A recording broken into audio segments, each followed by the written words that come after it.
Our topic today is the urban legacy of the volunteer militias in Savannah's Bull Street corridor. And I'm really happy that Professor Karl Schuler could join us today to present on this topic.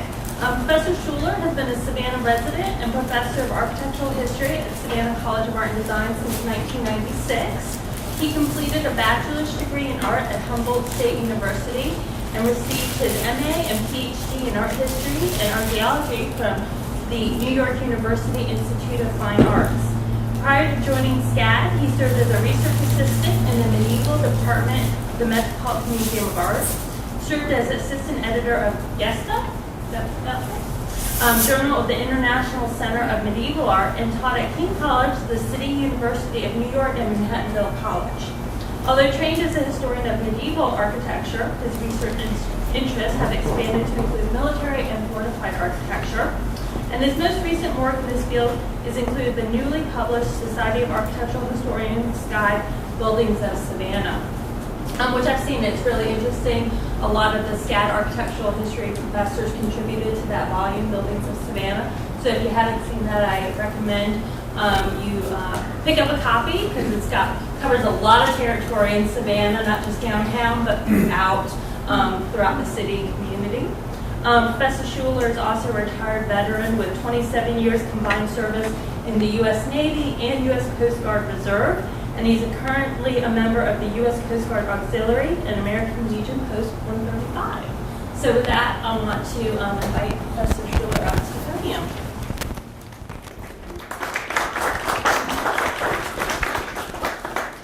Thank you.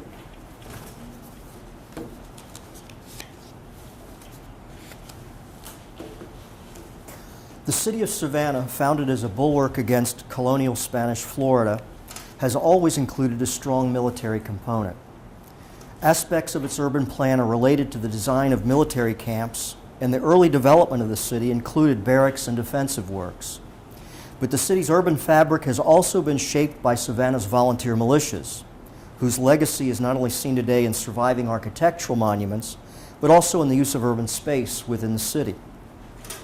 The militia played a profound role in the defense and development of colonial Georgia. In the newly formed United States, the militias were organized according to the Militia Act of 1792, which created uniform military standards for state militias, but also recognized the traditions of military units already in existence. The latter included the Georgia Hussars, organized in 1736, and the Chatham Artillery, organized in 1786. Other units formed according to the Militia Act were incorporated into the 1st Georgia Volunteer Regiment. They included the Savannah Volunteer Guard, the Republican Blues, the Phoenix Riflemen, and various other units. The Savannah Volunteer Guard, organized in 1802, separated from the 1st Georgia Regiment in 1852 to form an independent battalion. The independent militias, the Georgia Hussars, the Chatham Artillery, and the Savannah Volunteer Guard, had the most significant impact on Savannah's urban fabric. Their legacy is most evident in the development of the Bull Street corridor. The Chatham Artillery was the first volunteer militia to make its mark on the city. In 1808, the Georgia legislature provided funding to construct a laboratory for the Chatham Artillery on Trust Lot E, Percival Ward. The city initially retained ownership of the lot. In addition to drill rooms, the 1.5-story brick building was used for making powder bags and pyrotechnics, and included an enclosed artillery yard at the rear. It is likely that the lot was already in use by the Chatham Artillery, since Trust Lot E is annotated artillery yard in the city map of 1802. Other militia units were allocated rooms in the city exchange sometime after it was acquired by the city in 1812. Eventually, 4 rooms on the 3rd floor facing Bay Street were occupied by the Georgia Hussars, the Savannah Volunteer Guard, the Republican Blues, and the Phoenix Riflemen. In 1845, the city granted Trust Lot E to Chatham Artillery, but the militia first had to become incorporated in order to hold title to real property. The Chatham Artillery was incorporated in 1847, and the old laboratory was razed to build Chatham Artillery Hall. This new armory facing Wright Square was designed by John Norris and completed in 1848. The original appearance of the armory is best captured in the stereograph of Wright Square. Built in a subdued Gothic Revival style, the three-story brick building included squared hood moldings over the windows and a crenellated parapet. The ground floor housed the cannon, the second floor featured a great hall, and the third floor included drill rooms. The enclosed artillery yard in the back of the lot was retained. In 1851, the Savannah Volunteer Guard also became incorporated, and in 1859 they purchased a former Unitarian Church on the corner of Bull and York Streets. The location not only faced the same square as Chatham Artillery Hall, but it was also near to the State Arsenal on York Street, completed in 1829.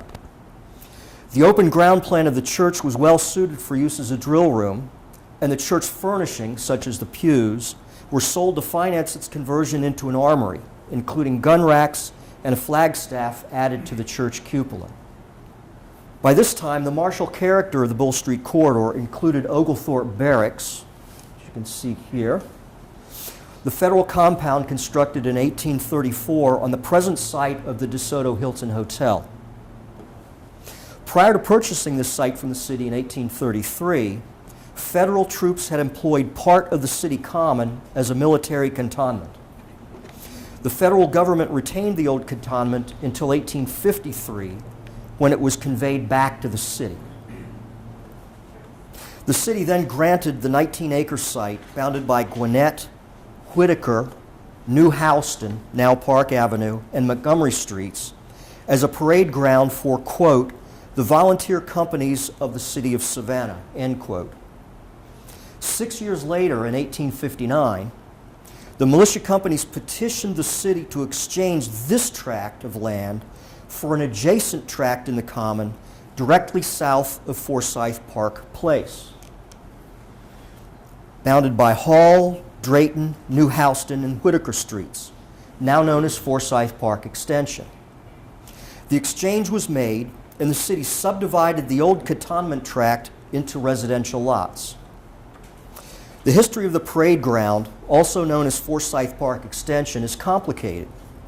While it was originally granted to the volunteer militias as a parade ground, in 1867 it was also made public domain as part of Forsyth Place Park. Its use and control by the militias is confirmed in a series of city ordinances over the years, and it was actively used by the National Guard heirs to the volunteer militias into the 1960s. But formal title to the property as city park or parade ground was never resolved. Nonetheless, the city is graced today with Forsyth Park Extension thanks to the volunteer militias. As seen in this 1853 map of the city, there are plans to subdivide this part of the commons into yet more residential lots. The open expanse of Forsyth Park Extension, compared to the forested original park, has resulted from its long use as a parade ground. The concentration of military monuments in the park, including the Civil War monuments, the Spanish-American War Memorial, and the Marine Corps Memorial, also reflect its history as a military parade ground. In addition, the two whitewashed neoclassical structures on either side of the park at Gwinnett Street are a legacy of the militias. These were constructed between 1912 and 1914 as dummy coast artillery batteries for the use of the Savannah Volunteer Guard and the Chatham Artillery. They were equipped with full-scale, functional, but non-firing replicas of the artillery then employed at Fort Screven on Tybee Island. The western battery was armed with a 12-inch mortar, and the eastern battery with a 10-inch disappearing gun. The eastern battery also included a 3-inch gun on a pedestal mount and a spotlight. Today, the western battery has been transformed into a fragrance garden and the eastern battery is now Forsyth Park Visitor Center and Cafe. At the end of the Civil War, Savannah's volunteer militias returned to face difficult consequences. During Sherman's occupation of the city, the Volunteer Guard Armory in the corner of Bull and York had been commandeered by Union troops and was then destroyed by fire in February 1865. This photograph of Wright Square shows the vacant lot created by the lost armory.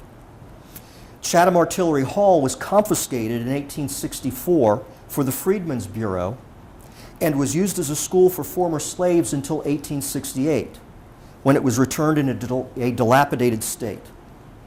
Most notably, in March 1867, Congress enacted a law, quote, disbanding and disarming the militias and volunteer companies of the southern states, end quote, thus preventing the Savannah militias from assembling as military units. However, as noted, the Chatham Artillery and the Savannah Volunteer Guard were also private corporations, and in response to the 1867 disbanding law, the Georgia Hussars incorporated in 1869 as well. The volunteer militias therefore became social clubs. The Georgia Hussars even briefly became the Savannah Sabre Club, its members armed not as militiamen, but as independent citizens. Although the militias were able to reorganize as military units in 1872, from this point forward, there was considerably more emphasis on social activities of the militias. Immediately upon reorganization as a state militia in 1872, the governor of Georgia granted the Savannah Volunteer Guard use of the state arsenal on York Street. The arsenal was located on the western side of Trust Lot G, Percival Ward, across from Chatham Artillery Hall. In 1884, the Guards purchased the arsenal site, and in February 1885 began construction of a new armory. The Savannah Morning News described the new armory, completed in May 1886, as the finest arsenal in the South. The three-story Italianate building employed a granite foundation level and was faced with Philadelphia pressed brick and trimmed with white limestone belt courses. This is a stereographed picture, and this is a photoshopped enhancement from that. Bay windows and balconies projected from each side and diagonally from each corner. The cornice brackets beneath the second floor bay windows were even embellished with cannon muzzles right there. Inside, above a basement level rifle range, the ground floor included storage rooms and a commercial block of shops facing Whitaker Street. The second floor included club rooms, billiard rooms, a library, and a gymnasium. The third floor featured a spacious hall with stained glass windows. According to the Savannah Morning News, this was the largest hall in Savannah and used for, quote, balls, banquets, bazaars, and the like. In 1885, the Chatham Artillery undertook an extensive remodeling of the 1848 hall. Ostensibly, this was in anticipation of celebrating the militia's centennial the following year. But the timing also suggests an effort to avoid being eclipsed by the Guard's opulent new armory then under construction across the street. The remodeling featured a Second Empire-style mansard roof with corner towers, arched dormers, and elaborate cresting. A statue of an artillery officer posed with a field gun was mounted atop the roof. The armory entrance was relocated from State Street to a pair of entrances facing Wright Square, adorned with elaborate cast iron crowns with crossed cannon. The original brick exterior was covered in stucco. Just 3 years after the Savannah Volunteer Guard Armory was completed, it was destroyed in the Great Fire of April 1889. In the aftermath, the federal government purchased the armory site and the rest of the lot, and in July 1891, in order to build a new post office, the southern half of the present post office and federal courthouse on Wright Square. In October 1891, the Guards purchased the former female orphan asylum on Madison Square at Bull and Charlton Streets as a site for the new armory. Construction began in February 1892 on an armory building adjacent to the old asylum, which was to be retained as a clubhouse. However, in March, the asylum was demolished and a larger building was begun that combined both armory and clubhouse. The armory was designed by William Preston in a Richardsonian Romanesque style. Like the newly completed DeSoto Hilton directly across Madison Square, also designed by Preston. The new armory was as grand as the last. The heavy turreted brick building with its massive wrought iron details effectively evokes a military presence. A rifle range was built along the northern side, and the ground floor facing Bull and Charlton Streets included commercial blocks at each side. A spacious hall dominates the back of the second floor, and the front includes richly appointed club rooms. This armory continued as headquarters for the Savannah Volunteer Guard until 1947, when they were relocated as a National Guard unit to Hunter Field, and then in 1960 to the present National Guard Armory on Eisenhower Avenue. The armory subsequently fell into a long period of decline and was purchased by the Savannah College of Art and Design in 1979 to be reborn as SCAD's Petter Hall. Mention should be made of the cannon emblazoned with eagles at the armory entrance. These guns were uncovered in 1884 when the State Arsenal on Wright Square was demolished to make way for the previous Volunteer Guard Armory, where they were also displayed at the entrance. They have been identified as two of the 24-pounder siege guns delivered to Savannah in 1808 and have the distinction of being quite possibly the oldest surviving cannon cast by the United States government. The Georgia Hussars did not have a permanent headquarters until the late 19th century. As noted, the Hussars were not incorporated until 1869. After 1872, when the militias were reorganized, the Hussars' indoor meetings were held at various locations, typically at the old Metropolitan Hall directly behind Chatham Artillery Hall. Finally, in 1890, the Hussars purchased a grand three-story residence with an adjacent carriage house on two full tithing lots at the corner of Liberty and Bull Streets. This became the Georgia Hussars Armory and Clubhouse. The original residence of 1849, seen here, attributed to John Norris, was constructed in a picturesque Italian villa style. The Hussars made extensive modifications to the property over the years, which greatly transformed the building's appearance. The most striking addition was the Venetian Gothic-style commercial block constructed facing Bull Street in 1897. Another commercial block was added to the east side at about the same time, and these additions were joined to the original building with a rooftop terrace extending from the second floor veranda. These additions are documented in the 1898 Sanborn Fire Insurance Map. You can see all that on the left-hand side, which also indicates the carriage house adjacent to the residence on Liberty Street had been converted into a rifle range and drill hall. The 1916 Sanborn map on the right shows further additions, including the transformation of the carriage house into a two-story garage with an additional garage space at the rear. At this point, much of the property was used as a Ford and Lincoln dealership. The Hussars sold the property in 1923 to the Knights of Columbus and moved their headquarters to a new site on B Road across from Daffin Park. If you're familiar with the Salvation Army building at the corner of B and Washington, that is approximately where the newer Hussars building was located. By the early 20th century, the Chatham Artillery had outgrown its old armory on Wright Square. A new site was purchased on the corner of Bull Street and Park Avenue. The new armory, completed in 1914, is completed in a modernized Gothic style with pointed lancet windows, Tudor arches, hood moldings, and a distinctly modern crenellated parapet. The building core, fronting Bull Street, includes drill rooms and on the ground floor and a hall on the second floor. A gun house to house field guns faces Park Avenue, and commercial blocks flank the building's core.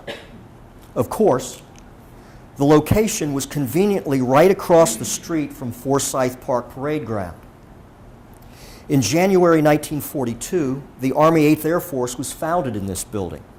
It became American Legion Post 135 in 1946. And today, the gun house and North Commercial Block are home to Brighter Day Commercial Market, the Sentient Bean Coffee Shop, and the Lachai Wine Shop. The South Commercial Block is Restaurant Local 1110. The Georgia Hussars, Chatham Artillery, and Savannah Volunteer Guard all served as volunteer units in the Spanish-American War and the First World War. They were incorporated into the Georgia National Guard in 1933 and continue to serve as elements of the 48th Infantry Brigade and the 118th Field Artillery Regiment. To sum up, Savannah's volunteer militias have made a profound impact on the urban fabric of the Bull Street corridor. Although many buildings have been lost over time, the legacy of the militias is ubiquitous. This is easily demonstrated by a walk down Bull Street. We begin with the Washington guns on Bay Street, adjacent to City Hall. These field guns are prizes captured from the British at the Battle of Yorktown and presented by George Washington to the Chatham Artillery in 1791. Continuing to Wright Square, despite the lost armories where the federal courthouse now stands, we encounter a pair of military memorial flagpoles in front of the courthouse. These are among numerous military monuments along Bull Street that reflect its martial history. Many are small and easily overlooked, such as the flagpoles. Others are large and obvious, such as the Jasper Monument on Madison Square. Including the 7 monuments in Forsyth Park, there are some 18 military monuments lining the Bull Street corridor. A concentration of monuments that is largely the result of the long-standing association of the militias with Bull Street. As we continue south, we pass the old Georgia Hussars headquarters, now home to the Knights of Columbus, with the little Venetian palace built by the Hussars. Next, we cross Madison Square and pass the old Savannah Volunteer Guard Armory, now SCAD's Petter Hall. We make our way into Forsyth Park and come upon the Fragrance Garden to the west and the Visitor Center and Cafe to the east, both repurposed from the dummy batteries built for the militias. The great lawn of Forsyth Park Parade Ground, used today by so many, is perhaps the most significant legacy of the volunteer militias. We continue past the Spanish-American War Memorial, dedicated to Georgia volunteers, and cross the street, the shops along Park Avenue, located in the gun house of the Chatham Artillery Armory. Finally, we complete our walk at American Legion Post 135. Perhaps with some refreshments at the American Legion Bar, which, like Betty Bomber's Eatery, is open to the public. Thank you.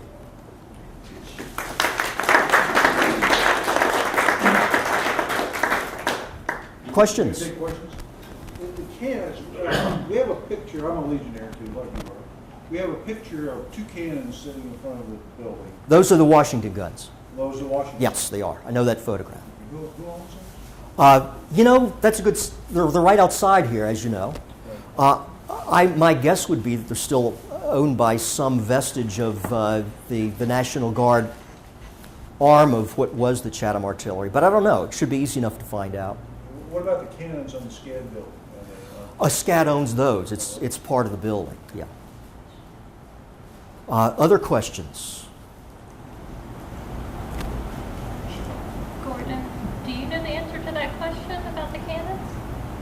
Say that again? I was I asking. mean, we have, there are endowments for a lot of the different monuments, and I think one of them is that would have the owner name, but I don't know. I know that they periodically the cannons have been removed in some restoration work is done, and I think that is taken care of by some military group, Well, they were used, the photograph I showed of the parade ground with the soldiers marching and the cannons, those are the Washington guns. So they were moved around for parades and the like right up into the 1960s. Yeah. When did they stop using Forsyth Park as a parade ground? I do, again, I'm using 60s as a broad reference. I don't have an exact date. Title to the property was still being disputed with the heirs to the volunteer militias right up into the early 1980s. Okay, but that's the 1960s then? Yeah. Property So record still shows it. fairly recently. Property record still says, Kara Gordon Smith, the captain, our Military Captains Association, as owning Southern Forth and Forsyth.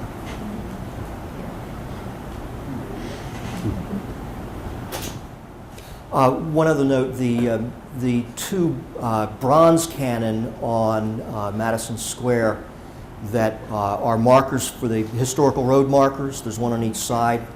I haven't been able to track them down exactly, but there is some evidence that those were Chatham artillery guns as well. They're model 1857 Napoleons, and they were in the inventory. There were two of those in the inventory of Chatham artillery into the early 20th century. And those monuments were dedicated in 1920. Yeah. Are you familiar with there ever being cannons on Victory Drive at some point? I wouldn't be surprised.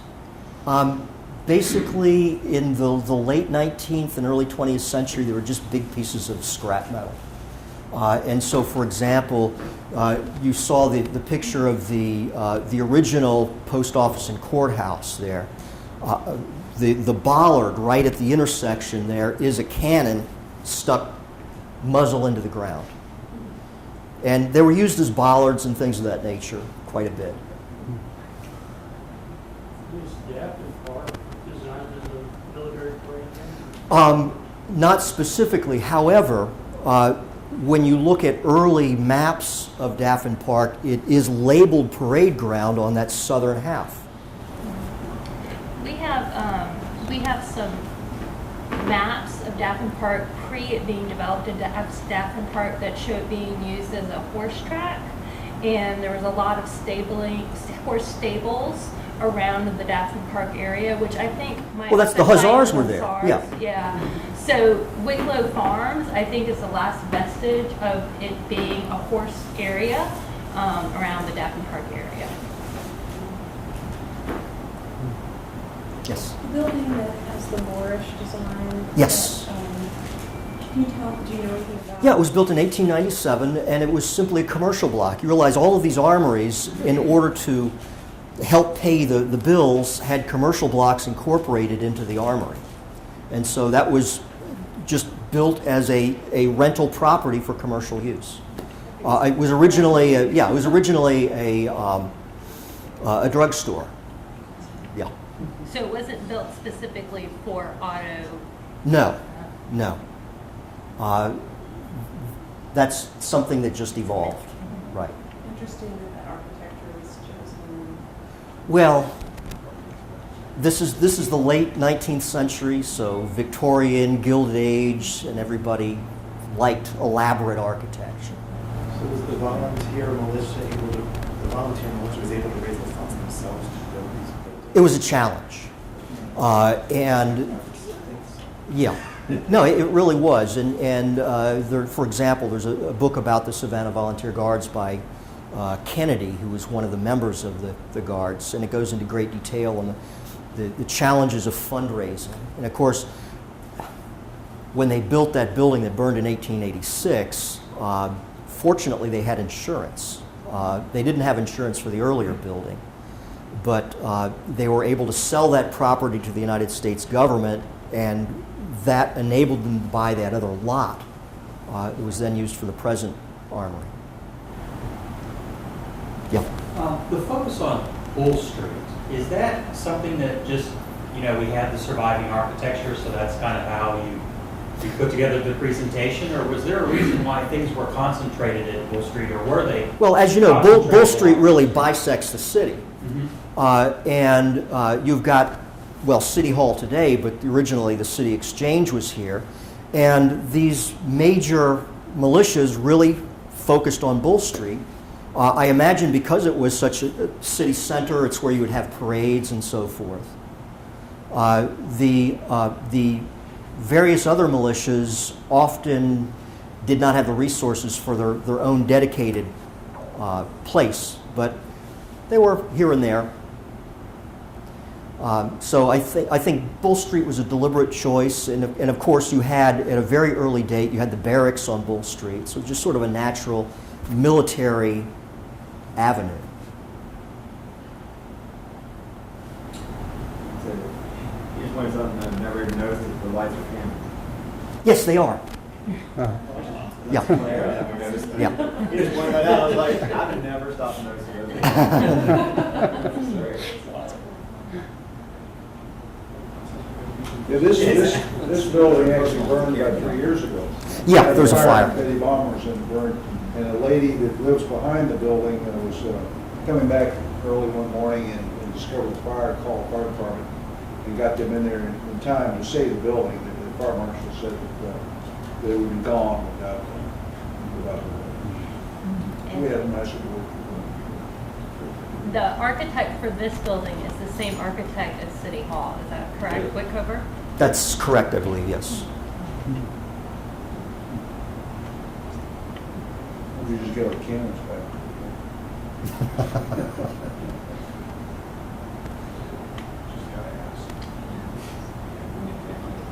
Well, does anybody else have any questions for Professor Schuler? I want to thank you. Well, thank Just you. a small token, Oh. some note cards with pictures from our historic postcard collection, Oh, which I right. think includes some pictures on Bull Street. So. Yeah, yeah. But I want to give you guys, if you'll give them another round of applause. Thank you.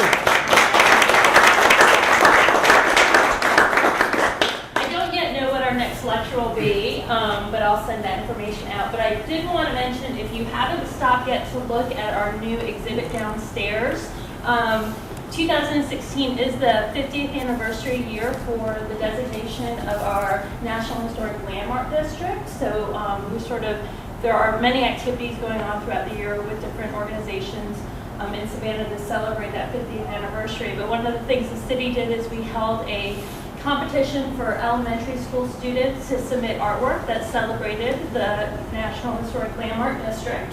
And we just put up their exhibit last week and had an award ceremony to celebrate their artwork. And so we had almost 300 submissions from 1st through 5th graders from both public and private schools. And it was hard to just pick a few pieces to hang up in the rotunda, so we have sort of 3 mini exhibits. So we have 9 pieces in the rotunda, which were kind of the big winners that the judges picked. Then we have a series of winners in the basement, which we're calling the City Hall employees' favorite. And then we also, so this postcard is for City Hall. And then this postcard we also have 12 pieces that are at the Midtown Municipal Building, which is on Paulson and like 66th Street, I think. They will all be up through the end of the year, through December. So if you'd like to go out to the Midtown Building, they're on the first floor of that building.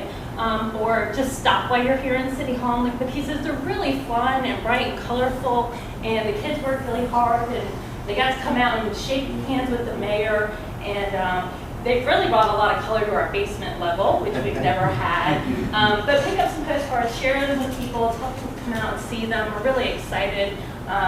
We've had high school and college student artwork, but it was really fun to get elementary school students to submit artwork too. So thank you, Professor Schuler, again. We really appreciate you taking the time out on your summer holiday to come be with us.